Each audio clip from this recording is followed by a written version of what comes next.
Hi, my name is Anita Lowe. I'm a chef in New York City, and I am here for Common Threads today.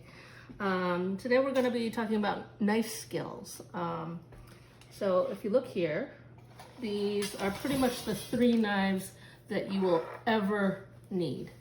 There are many, many more different types of knives, but for just a basic set, this is what you should have. This is a paring knife. It's good to have a nice sturdy one. This is a bread knife or a serrated knife. And this is what we call a chef's knife. And this is a honing steel. This is not a sharpener. This will just put your knife edge in line. So after you've gotten it sharpened, to keep it nice, and it actually will help it cut after honing.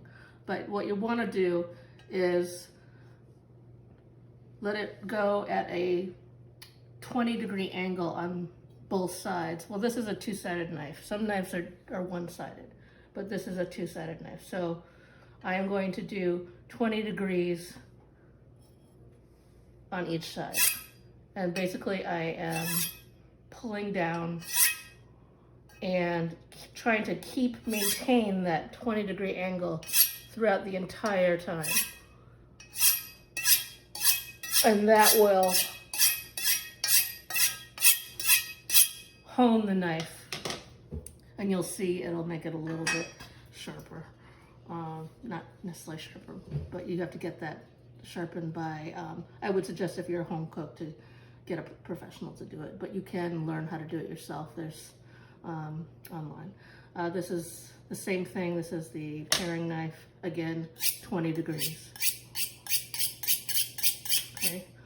Some people do it the other way, but I find it easiest to go down towards the handle, and this little area of the steel will protect your hand.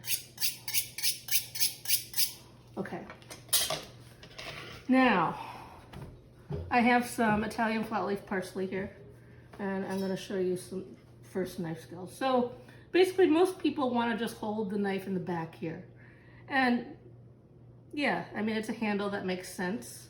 But in the professional kitchen, we teach you to hold it with your index finger on the blade and your thumb on the other side of the blade, with the rest of your hand gripping the handle. Now the reason for this is simple. Things get wet, things get greasy in the kitchen. If you're holding it back here, you don't have as much control. If you have your index finger and your thumb on the blade, you can control the blade a little bit more and it won't slip out of your hand.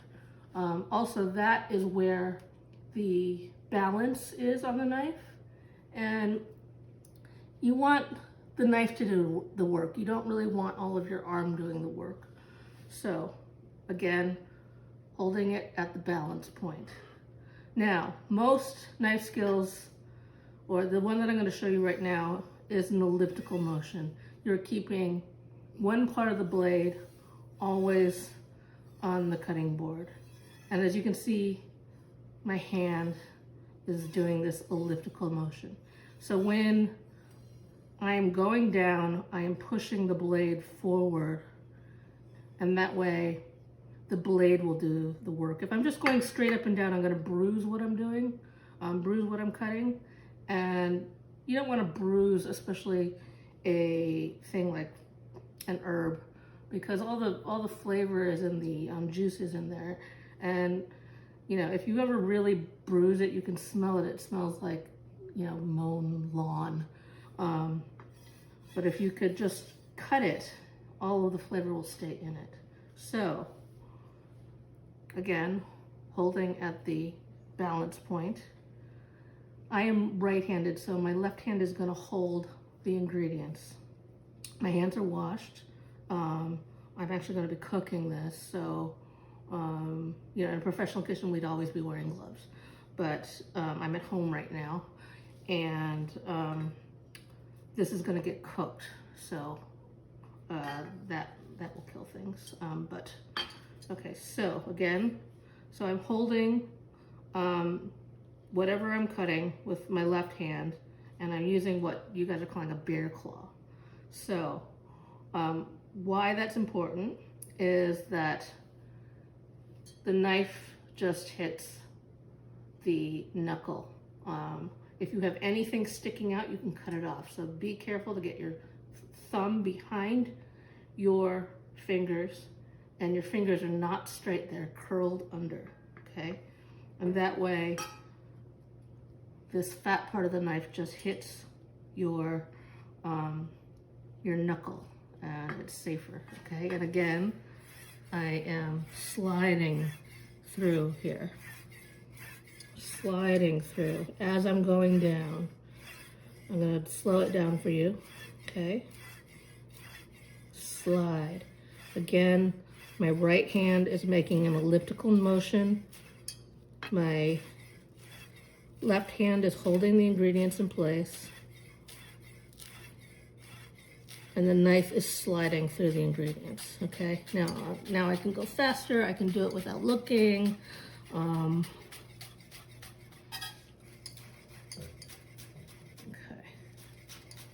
Okay, and the other great thing about the chef's knife is that it's a shovel. You can use that thick part for shovel. Okay. Same thing, here's some mint.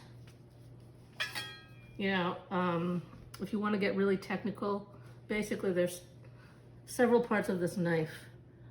It's thinner up front and it's thicker in the back. So in the back, you're going to do things that are really heavy, that, like, you know, you have to really cut into, like meats and maybe bones even. But in the front, you're going to do your fine work because it is finer, such as herbs, okay? And again, see how my fingers are just sort of creeping back as we go on my left fingers, creeping back yet keeping it curled under at all times, okay? Okay, great. All right, now I'm gonna show you some other basics. This is how we cut an onion in the professional kitchen. Okay, so this is an onion. This is the root end. You can see the little dried out roots here. This is the growth end. This is where the green comes up, and this is usually underground. Okay, so this is the French way to cut an onion. Basically, you'll take off the bottom end, and you'll take off the top end.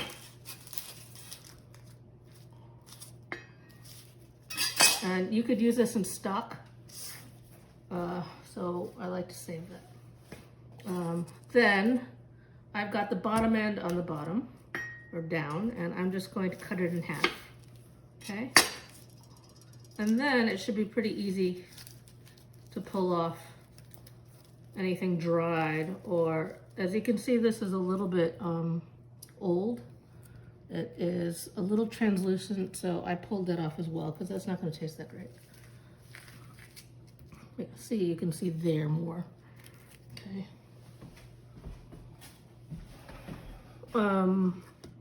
Yeah, you could also say if it was nice onion, I would save that for stock as well. But okay, so then I've got the root end on my left and the growth end on my right. So first we're gonna take the knife and I'm gonna cut through horizontally at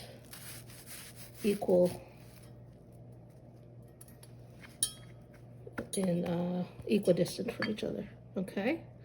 And then, but I didn't go all the way through the root end, so the root end is holding everything together for me. Now, I'm pulling down. Again, I'm trying to let the knife do the work, so I'm going this way. And again, equidistantly. So now all I have to do is go through this way, and I've got nice dice of onion. Okay, perfect, nice, except for this end here. Sometimes at this end you're gonna have to recut a little bit. Okay, I'm gonna show you one more time. Again, horizontally. And then let's move this over, down, down, and then across.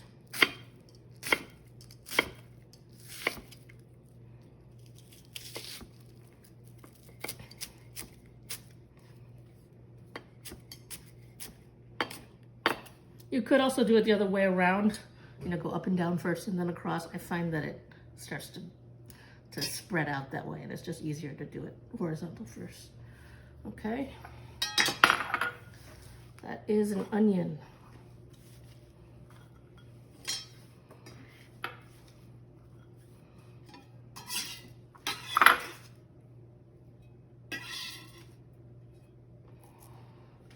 Okay, garlic.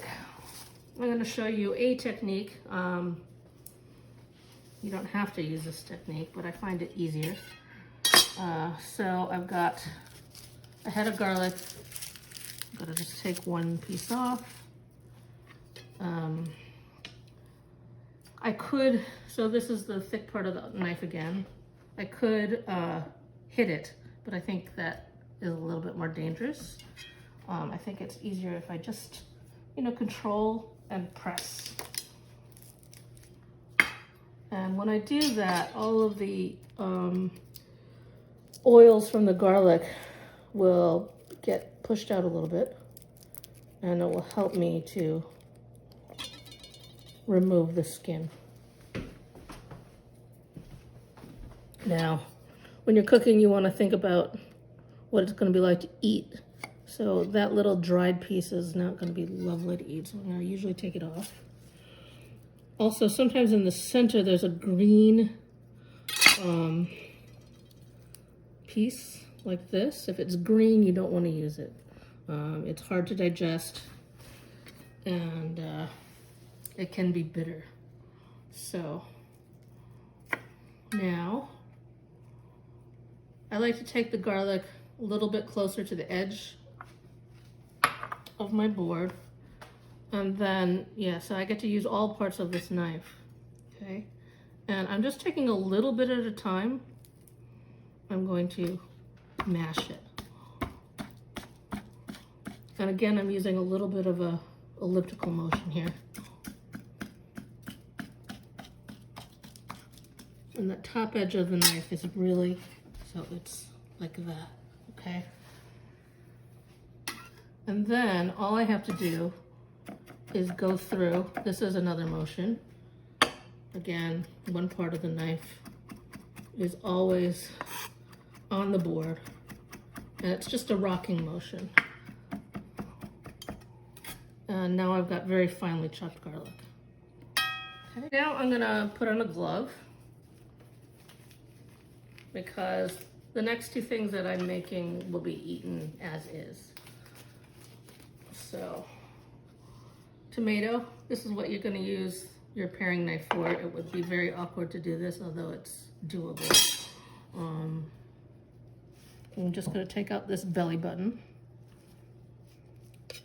And if you have a really sharp knife, which I do, it is important to keep your knife sharp. You know, a sharp knife will give you, you know, even if you cut yourself, it's actually better to cut yourself with a sharp knife than with a dull knife. Dull knife will leave it all ragged, and it's a lot harder to heal. So